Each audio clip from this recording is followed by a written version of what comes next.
Hello, and welcome to Politics 101 or History 101, which is the history of American politics. We are on Chapter 13, the Bureaucracy.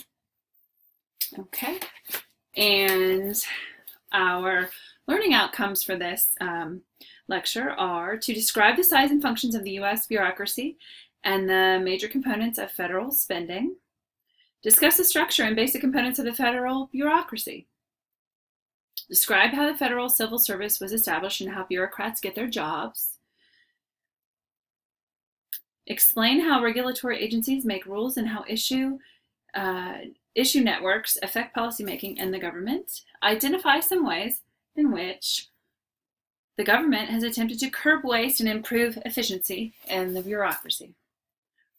Okay, so our chapter opens up with, is federal regulation excessive?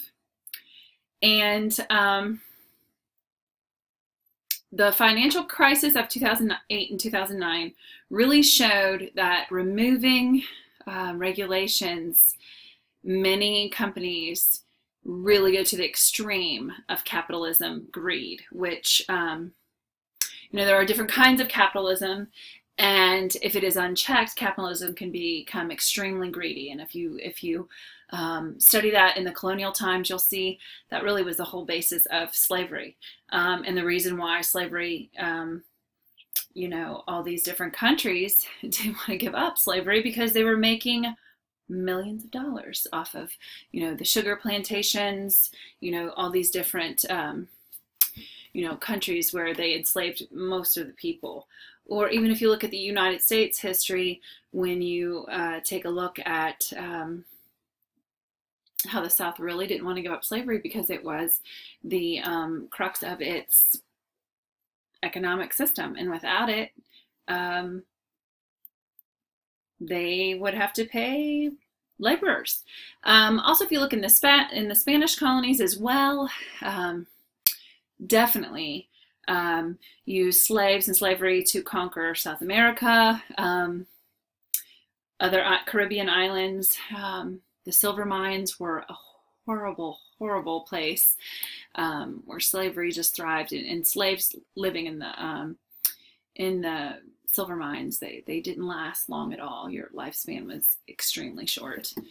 Anyway, so this is talking about how much regulation is needed, how much is too much, and that sort of thing. And I love how they open it up with a stance, and they argue for and against. As you're writing your papers, I just want to really behoove you, your research paper. A mature writer can either argue for or against any subject. Obviously, I have a stance on capitalism, and unbridled capitalism is dead,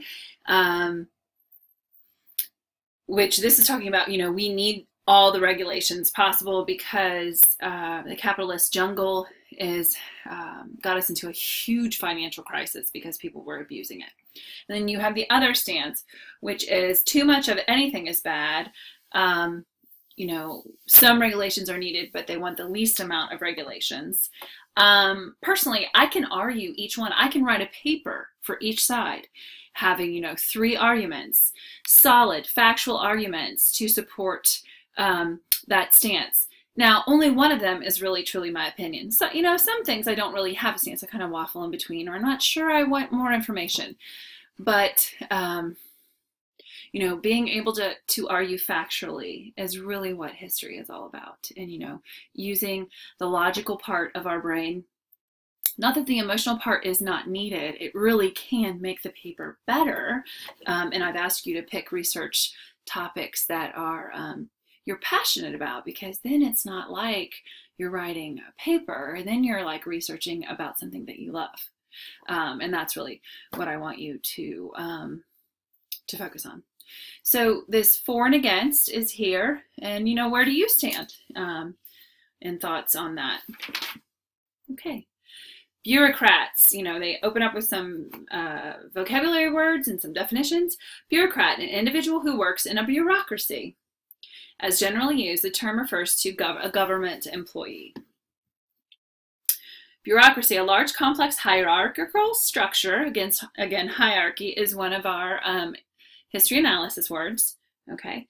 A large, complex hierarchical structure, administrative organization that carries out specific functions. Okay. All right.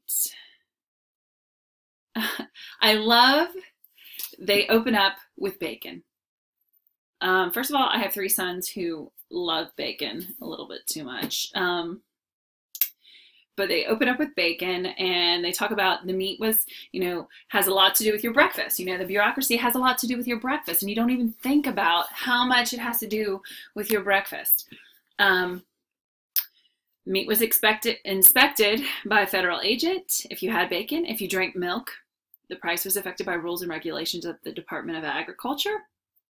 If you looked at a cereal box, you saw fine print about fat and vitamins, which was the result of regulations made by several other federal agencies, including the Food and Drug Administration. If you ate leftover pizza for breakfast, which I think is a fantastic choice, only because when I was a kid, I was never allowed to eat pizza for breakfast unless I went to my best friend's house, which that was super cool.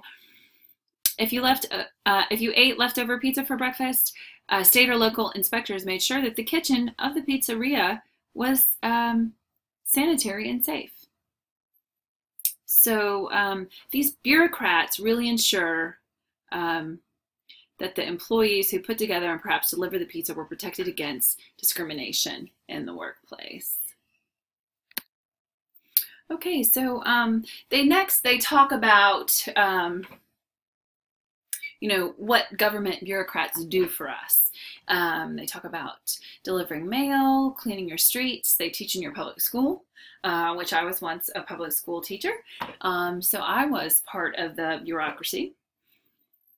They run our national parks, and they ensure safety of our food and prescription drugs that we take.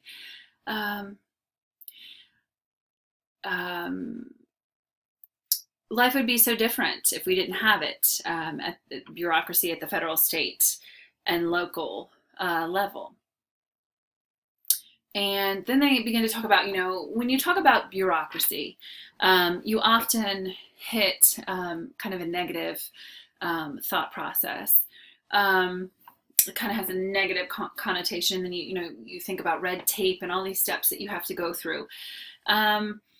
And it was interesting because I have a friend who actually works for a government bureaucracy, and I really asked, what they thought, and really what they shared with me was that their boss really is actively trying to cut the different steps that it takes that are kind of stupid steps for permission to do different things, and cutting costs, and really watching that and trying to change what we think about bureaucracy because it has had such a bad negative connotation.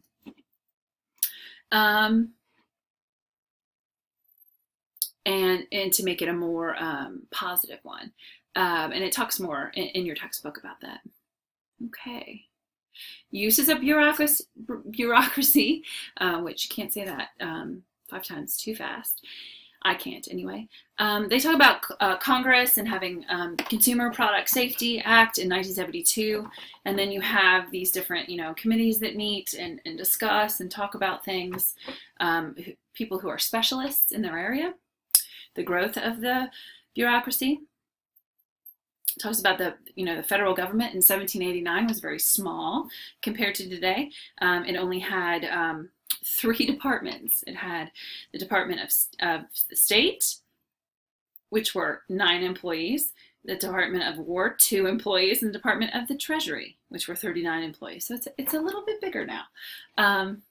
Growing government employment, the impact of President Reagan. Reagan's first 4 years in office, government employment fell. And it talks about that being because of the recession and that sort of thing.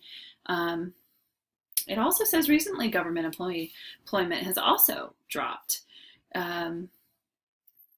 which is really interesting. And most of those losses were at a local level. Okay, when we look at bureaucracy, we go back to the, Federalist and Anti-Federalist days. Federalists wants a large government, and Anti-Federalist wants a smaller government. And, but there are, especially due to the 2009, 2008 economic issues, there were all these scandals, regulations are important to a degree because there are greedy capitalists that really, really exploit and take advantage. Now, I'll be really honest. There are a lot of people who believe that capitalism in general exploits and is greedy. And then there are some that believe that there, are really kind of two types of capitalism. Capitalism with regulations, so that people don't go too far and take advantage. And then capitalism without regulations at all that takes complete advantage and it exploits to the nth degree just for a profit. So that's something that, you really need to research and decide for yourself what you think. Okay. Where does the money go? The chart on 294 is fantastic. Okay. And what I noticed about this chart, and if you look on it, is that, a lot of times, you hear about the government, big government, and that sort of thing. We're spending all our money on people, welfare, and that sort of thing. And I was really surprised because that is not what the facts are stating. Low income and disability support, which is both disability and low income together, okay, is about the same size as Medicaid or Medicare. Actually, the largest portions that are spent on the government, which is really interesting to look at a pie chart like this because some of my own misconceptions were skewed. The largest are military defense, 17%, or Social Security, 20%. Okay, so when you look at that, wow, kind of changes, my thoughts about bureaucracy. Low income support and disability support are 10%. Medicare is 14%. Medicaid is 11%.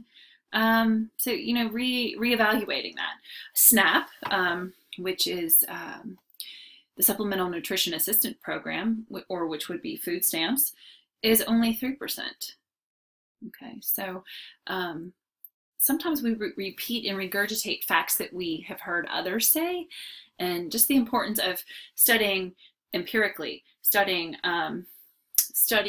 historically, this, teaching you how to do a valid argument is to research the facts, which means search again. Because oftentimes we are told wrong information, and that's why it's so important to go back to the footnotes and go back to the facts and to find out and investigate. Okay, how the federal bureaucracy is organized. The executive branch of the federal government includes 4 major types of structures: executive departments, independent executive agencies, independent regulatory agencies, and government corporations. Okay, it talks about how, each executive department was created by Congress and as a perceived need. There's a need. It starts out with a need, and sometimes the needs change and programs need to be cut, and sometimes the needs are still there or expand and more need to be added. And as I was reading this text, I kind of noticed that, that evaluation of needs is really kind of the crux of it all. Okay. The typical department structure, each cabinet department consists of the department's top administrator, secretary of the department, deputy secretaries, undersecretaries. And they say, for instance, the National Park Service is an agency within the Department of the Interior, which didn't exist in 1789. But the Park Service is a wonderful thing because as we know, we're now celebrating 100 years of National Park Services. Because it was created in 1916, and this is 2016. And it just talks about all the ones that are hierarchically underneath to take care of that park system. Okay, independent executive agencies, it talks about wonderful graph on 296 that talks about the Constitution, and then you have your legislative branch, executive branch, judicial branch, and then all the different agencies that fall hierarchically underneath there. The danger of the partisan politics, and the Congress wanted to protect the work of the commission from influences not only of Congress's own political interests, but also the interests of the president. And they're talking here about the Commission of Civil Rights. So that they wanted to create something that was needed that wasn't going to split partisan.